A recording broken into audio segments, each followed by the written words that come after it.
সুপ্রিয় দর্শক শ্রোতা ভাই বোন, একজন মুমিনের কাছে বছরের যে কোনো দিনের চাইতে গুরুত্বপূর্ণ এবং তাৎপর্যপূর্ণ দিন হলো আরাফাতের দিন। কারণ রাসূল আকরাম সাল্লাল্লাহু আলাইহি ওয়াসাল্লাম এই দিন প্রসঙ্গে বলেছেন, এই দিনে আল্লাহ সুবহানাহু ওয়া তাআলা যত বেশি সংখ্যক মানুষকে জাহান্নাম থেকে মুক্তি দিয়ে থাকেন, বছরের অন্য কোনো দিনে এত বেশি সংখ্যক মানুষকে আল্লাহ সুবহানাহু ওয়া তাআলা জাহান্নাম থেকে মুক্তি দান করেন না।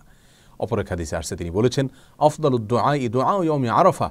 সারা বছর জুড়ে যে কোনো সময়ে মানুষ যত দোয়া আল্লাহ সুবহানাহু ওয়া তাআলার কাছে করে না কেন, তার মধ্যে থেকে সবচেয়ে উত্তম, সবচেয়ে বেস্ট দোয়া হলো আরাফাতের দোয়া। প্রিয় দর্শক, আরাফাতের দিনে যারা আরাফাতের ময়দানে অবস্থান করেন অর্থাৎ হাজী সাহেবগণ, তাদের জন্য রাসূল আকরাম সাল্লাল্লাহু আলাইহি ওয়াসাল্লাম অনেকগুলো আমলি কথা বলেছেন, বাতলেছেন। আর যারা আরাফাতের দিনে আরাফাতের ময়দানে অবস্থান করছেন না, বরং পৃথিবীর বিভিন্ন প্রান্তে ছড়িয়ে ছিটিয়ে আছেন, যারা হজ করছেন না, তাদের জন্য আরাফাতের দিনে বিশেষ কোনো করণীয় আছে কিনা, আজ আমরা সে বিষয়ে আলোকপাত করতে চাই। প্রিয় দর্শক, এ প্রসঙ্গে শুরুতেই বলতে চাই, আরাফাতের দিনে যারা হজ করছেন না, তাদের জন্য সবচেয়ে গুরুত্বপূর্ণ আমল হলো ওই দিনে নফল সিয়াম পালন করা, নফল সিয়াম রাখা। এ প্রসঙ্গে সহিহ মুসলিমের হাদিসে আসছে, রাসূল আকরাম সাল্লাল্লাহু আলাইহি ওয়াসাল্লাম ইরশাদ করেছেন, সিয়াম ইয়াউমি আরাফা আহতাসিবু আলাল্লাহি আন ইউকাফিরা আস-সানাতা আল্লাতী ক্বাবলাহু ওয়াল্লাতী বা'দাহু। অর্থাৎ আরাফার দিনে যদি কেউ নফল সিয়াম রাখে, যারা হজ করছেন না অবশ্যই তাদের জন্য, হাজী সাহেবদের জন্য এটা প্রযোজ্য নয়, তাহলে এই নফল সিয়াম আল্লাহ সুবহানাহু ওয়া তাআলার মাধ্যমে আমি আশা করি যে বান্দার এক বছর পূর্বের এবং এক বছর পরের গুনাহ আল্লাহ সুবহানাহু ওয়া তাআলা মাফ করে দিবেন। প্রিয় দর্শক, অতএব আরাফাতের দিনের সবচেয়ে বড় আমল, প্রধান আমল হলো এই দিনে আমরা সিয়াম পালন করব। আরাফাতের দিনে সিয়াম আমরা ঠিক কোন দিনে পালন করব, এ নিয়ে যথেষ্ট ধোঁয়াশা এবং বিতর্ক রয়েছে। স্কলারদের মধ্যে থেকে অনেকে বলে থাকেন, যেহেতু রাসূল আকরাম সাল্লাল্লাহু আলাইহি ওয়াসাল্লাম আরাফাতের দিন বলেছেন, 9 তারিখ বলেননি, অতএব আরাফাতের দিনটি সৌদি আরবে যদিও চন্দ্র মাসের 9 তারিখ হয়ে থাকে, তারপরেও যেদিন হাজী সাহেবগণ আরাফাতে অবস্থান করছেন আমরা ওই দিনে রাখবো, কারণ আরাফাতের দিন সেটা আমাদের দেশে 8 তারিখও হতে পারে। আর অনেক স্কলারগণ বলেছেন, রাসূল আকরাম সাল্লাল্লাহু আলাইহি ওয়াসাল্লাম আরাফাতের দিনে সিয়াম রাখতে বলেছেন, আর আরাফাতের দিন যেহেতু 9 তারিখ হয়ে থাকে, অতএব 9 তারিখকেই তিনি মূলত উদ্দেশ্য করেছেন, বুঝিয়েছেন। বিধায় আমরা পৃথিবীর যে প্রান্তে থাকি না কেন, আমরা 9 তারিখে রাখবো। আমাদের দেশে যেদিন 9 তারিখ সেদিন রাখবো, সেদিন সৌদি আরবে ঈদের দিনও হতে পারে। যাই হোক, এখানে দুটি মত আমরা দেখতে পাচ্ছি। এই দুটি মতের কোনোটি রাসূল আকরাম সাল্লাল্লাহু আলাইহি ওয়াসাল্লামের সুস্পষ্ট কোনো হাদিস দ্বারা সরাসরি সমর্থিত নয়, বরং এই দুটি মতই গবেষণামূলক। আমরা যেই মতটি আমাদের কাছে বেশি যৌক্তিক মনে হবে সেটার উপর আমরা আমল করতে পারি। আর যদি উভয় দিনে আমরা নফল সিয়াম রাখি, অর্থাৎ চন্দ্র মাসের 8 এবং 9 উভয় দিনে যদি আমরা সিয়াম রাখি, তাহলে সেটা সবচেয়ে উত্তম। কারণ কোনো কোনো বর্ণনা দ্বারায় জিলহজের প্রথম দশকের প্রথম 9 দিনই সিয়াম রাখার কথা, সিয়াম পালন করার কথা বোঝানো হয়েছে, নির্দেশ করা হয়েছে।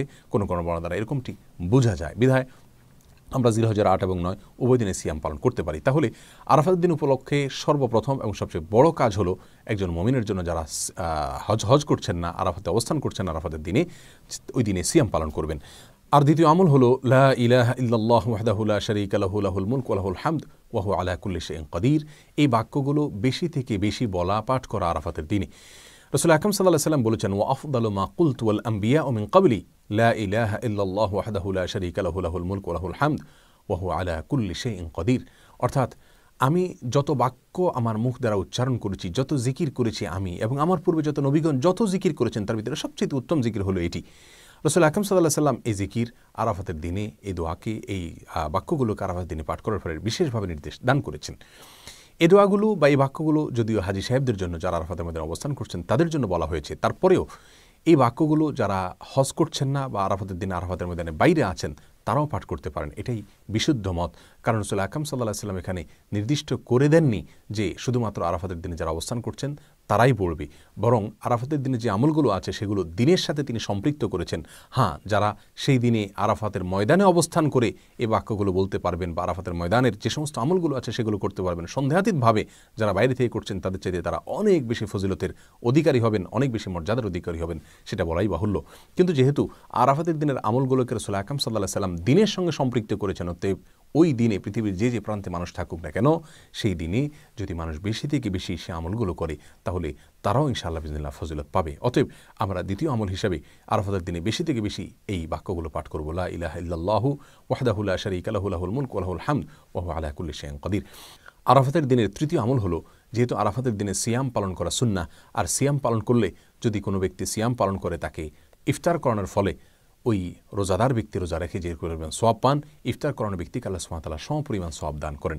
অতএব আমরা আরাফাতের দিনে, যেহেতু অনেকেই রোজা রেখে থাকেন, আমরা রমজান মাসে একে অন্যকে ইফতার করাই, কিন্তু আরাফাতের দিনে, এই দিনেও যেহেতু মুসলমানদের মধ্যে একটা বড় অংশের মানুষ সিয়াম পালন করে থাকে, অতএব এই দিনে আমরা একে অন্যকে ইফতার করানোর চেষ্টা করবো ইনশাআল্লাহ। এই আমলটি আরাফাতের দিনের জন্য নির্দিষ্ট নয়, খাস নয়, বরং এটি যে কোনো সময় আমার কোনো মুমিন ভাই, কোনো মুমিন বোন যখন সিয়াম পালন করবেন, তখন তাকে ইফতার করানোর এই আমলটি ভ্যালিড থাকবে এবং প্রযোজ্য হবে। যেহেতু আরাফাতের দিনে অনেক বেশি মানুষ নফল সিয়াম রাখে, বিধায় এই দিনে এই আমলটির কথা আমি যেহেতু স্মরণ করিয়ে দিলাম। আরাফাতের দিনে আরেকটি আমল আমরা করতে পারি, তা হলো বেশি থেকে বেশি আল্লাহ সুবহানাহু ওয়া তাআলার কাছে দোয়া করা। কারণ রাসূল আকরাম সাল্লাল্লাহু আলাইহি ওয়াসাল্লাম বলেছেন, আফদালুদ দুআ দুআউ ইয়াউমি আরাফা। আরাফাতের দিনের দোয়া হলো সারা বছরের যে কোনো দিনের মধ্যে সবচেয়ে উত্তম, সবচেয়ে বেস্ট দোয়া। অতএব এই দিনে আমরা আল্লাহ সুবহানাহু ওয়া তাআলার কাছে বেশি বেশি করে দোয়া করব।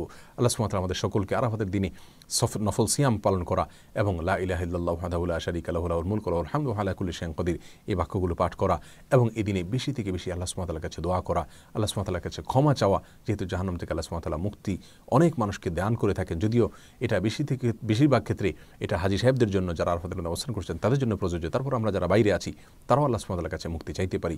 সেই সাথে যারা সিয়াম পালন করে থাকেন আমাদের আশেপাশে জানাশোনা, আমাদের নিকটাত্মীয় অথবা প্রতিবেশীদের মধ্যে থেকে, যে কোনো মুসলমানদের মধ্যে থেকে, তাদেরকে আমরা এই দিনে ইফতার করার চেষ্টা করবো। আল্লাহ সুবহানাহু ওয়া তাআলা আমাদের সকলকে আরাফাতের দিনের সমস্ত মর্যাদাগুলোকে নিজের করে নেওয়ার তৌফিক দান করুন এবং আমাদের যে সমস্ত ভাইরা আরাফাতের দিনে আরাফাতের ময়দানে অবস্থান করছেন, আল্লাহ সুবহানাহু ওয়া তাআলা তাদের সমস্ত দোয়াগুলোকে, সমস্ত নেক আমলগুলোকে, সমস্ত ইবাদতবন্দিকে, সমস্ত সুন্নাহগুলোকে কবুল এবং মঞ্জুর করেন। জাযাকুমুল্লাহু খায়রা। আসসালামু আলাইকুম ওয়া রাহমাতুল্লাহি ওয়া বারাকাতুহু।